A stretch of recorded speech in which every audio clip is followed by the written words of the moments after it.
Hello friends, focus on ambition में आज हम बात करेंगे उत्तराखंड के लोक वाद्य यंत्र की।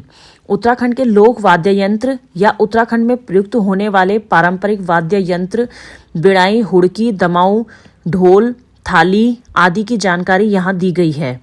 उत्तराखंड के संगीत में प्रकृति का वास है। यहाँ के गीत संगीत की जड़ें प्रकृति से जुड़ी हुई हैं। जिस प्रकार उत्तराखंड की वेशभूषा कुछ अलग है, उसी तरह यहाँ के गीत संगीत और वाद्य यंत्र संगीत उपकरणों को कहते हैं, विभिन्न हैं। समय के साथ यहाँ के गीत संगीत कुछ धूमिल से हो गए हैं और पुराने वाद्य यंत्रों की जगह आधुनिक वाद्य यंत्रों ने ले ली है। पर आज भी खास अवसरों, धार्मिक अनुष्ठानों या त्योहारों पर यहाँ के संगीत की छाप दिख जाती है। उत्तराखंड के कुछ खास व विलुप्त हो चुके और विलुप्तता के कगार पर खड़े वाद्य यंत्र निम्न हैं। सबसे पहला है बिड़ाई। बिड़ाई लोहे से बना एक छोटा सा वाद्य यंत्र है जिसे उसके दोनों सिरों को दांत के बीच में रखकर बजाया जाता है। यह वाद्य यंत्र अब विलुप्त होने की कगार पर है। दूसरा है ढोल। तांबे और साल की लकड़ी से बना ढोल राज्य में सबसे प्रमुख वाद्य यंत्र है।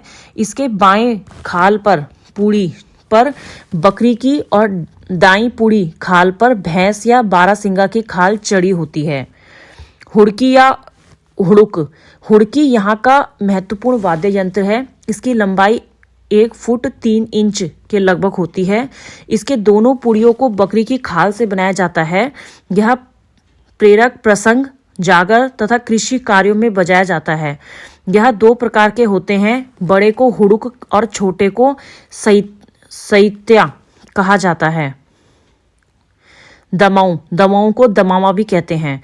पहले दमाऊ या दमामा का प्रयोग युद्ध वाद्यों के साथ और राज दरबार के नकार खानों के साथ होता था, लेकिन अब यह एक लोक वाद्य है। इसके द्वारा धार्मिक नृत्यों से लेकर अन्य सभी नृत्य संपन्न किए जाते हैं। तांबे का बना यह वाद्य यंत्र 1 फुट व्यास तथा 8 इंच गहरे कटोरे के समान होता है। इसके मुंह पर मोटे चमड़े की खाल मड़ी हुई होती है। ढोर, थाली।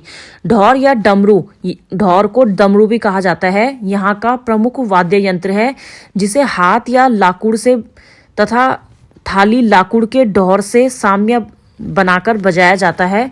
ढोर प्राय सादर की ठोस लकड़ी को खोखला करके बनाया जाता है।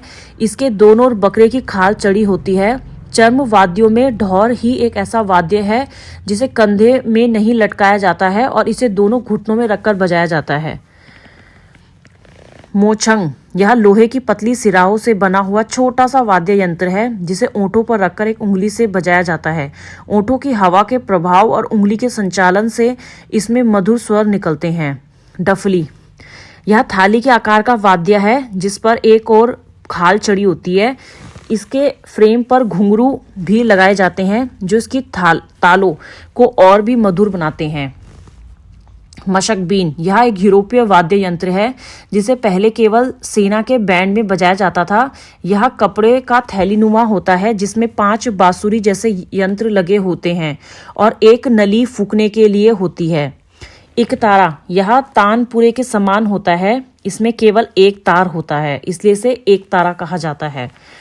सारंगी का प्रयोग नाच कर जीवन यापन करने वाली जाति और मिरासी अधिक करते हैं। पेशेवर जातियों का यह मुख्य वाद्य यंत्र है, सारंगी। अब बात करते हैं अलगोजा। अलगोजा का दूसरा नाम बांसुरी भी है। यह बांस या मोटे रिंगाल की बनी होती है जिसे स्वतंत्र और सहवाद्य दोनों ही रूपों में बजाई जाती है। इसके स्वरों के साथ नृत्य भी होता है। खुतेड़ और झुमैलो गीतों के साथ बांसुरी बजाई जाती है। पशु चारक इसे खूब बजाते हैं। तुरही और रणसिंगा, यह एक दूसरे से मिलते जुलते फूक वाद्य यंत्र है जिन्हें पहले युद्ध के समय बजाया जाता था। तांबे का बना यह एक नाल के रूप में होता है जो मुख की ओर संकरा होता है। इसे मुंह से फूंक कर बजाया जाता है।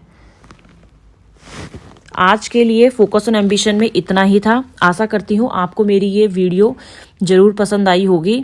धन्यवाद।